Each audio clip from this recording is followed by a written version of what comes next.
টিএসসিতে মানবতাবিরোধী অপরাধের দায়ে দণ্ডিতদের ছবি প্রদর্শনীর আয়োজন ঘিরে শিক্ষার্থীদের তোপের মুখে পড়েছেন বাংলাদেশ ইসলামী ছাত্র শিবির ঢাকা বিশ্ববিদ্যালয়ের নেতাকর্মীরা।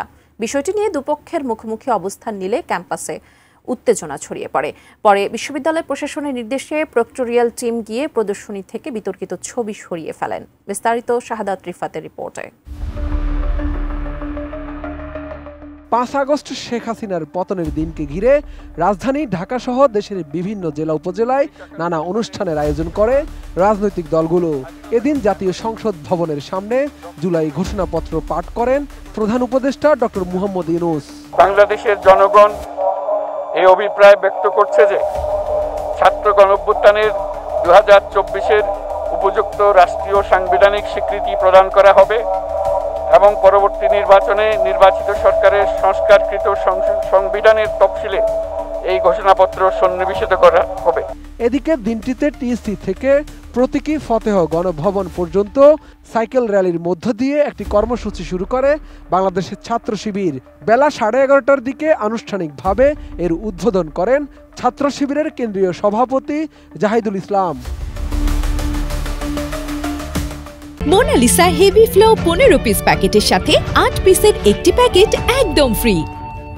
যার অংশ হিসেবে টিএসসিতে জুলাই অভ্যুত্থানের বর্ষপূর্তি উপলক্ষে আয়োজিত 36 জুলাই আমরা থামবো না শীর্ষক কর্মসূচিতে 71-এর যুদ্ধ অপরাধে দণ্ডিত নেতাদের ছবির প্রদর্শনীও করে ইসলামী ছাত্র শিবির। ছাত্র শিবিরের এই প্রদর্শনীতে দেখা যায় মানবতা বিরোধী অপরাধের দায়ে দণ্ডিত জামায়াত নেতা মতিউর রহমান নিজামী, কাদের মোল্লা, দেলাওয়ার হোসেন সাইদি, আলী আহসান মুজাহিদ, মীর কাশেম আলী, কামরুজ্জামান চৌধুরী ও বিএনপি নেতা সালাউদ্দিন কাদের চৌধুরীর ছবি। এদিকে মানবতা বিরোধী অপরাধের দায়ে দণ্ডিত ব্যক্তিদের ছবি প্রদর্শন করার প্রতিবাদে সেখানে গিয়ে বিক্ষোভ করেন বামপন্থী বিভিন্ন ছাত্র সংগঠনের নেতাকর্মী ও সাধারণ শিক্ষার্থীরা। সমালোচনার ঝড় উঠে সামাজিক যোগাযোগ মাধ্যমেও। পরিস্থিতি বেগতিক দেখে সেখানে প্রক্টোরিয়াল টিম পাঠান ঢাকা বিশ্ববিদ্যালয় প্রশাসন। ঘটনাস্থলে উপস্থিত হন সহকারী প্রক্টর রফিকুল ইসলাম। পরে প্রদর্শনী থেকে ছবিগুলো সরিয়ে নেয় প্রক্টোরিয়াল টিমের সদস্যরা। বিষয়টি নিয়ে ঢাবি ছাত্র শিবিরের নেতারা জানান, বিশ্ববিদ্যালয়ের সার্বিক নিরাপত্তার স্বার্থে ছবিগুলো সরিয়ে ফেলেছেন তারা।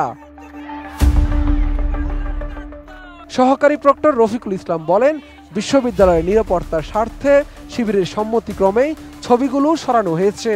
ক্যাম্পাসে কোনো ধরনের অনাকাঙ্ক্ষিত পরিস্থিতি তারা চান না। আমরা চাচ্ছি না এই ক্যাম্পাসে আমরা কোনো ধরনের বিচ্ছিন্ন ঘটনা ঘটুক। ঢাকা বিশ্ববিদ্যালয়ের শিক্ষার্থীরা এখন ক্ষুব্ধ, শোকস্তব্ধ। এছাড়া ছাত্র শিবিরের এই প্রদর্শনীতে স্থান পেয়েছে বিভিন্ন স্লোগান, ফ্যাসিবাদের নির্দেশনা ও জুলাইয়ের বিভিন্ন ঐতিহাসিক ছবি, যেখানে দেখানো হয়েছে নারী চরিত্রের বিপ্লবী চেহারা, গণভবন দখলের চিত্র, শহীদ আবু সাইদ সহ অন্যান্য শহীদদের ছবিও। শাহাদাত রিফাত, এটিএন নিউজ, ঢাকা।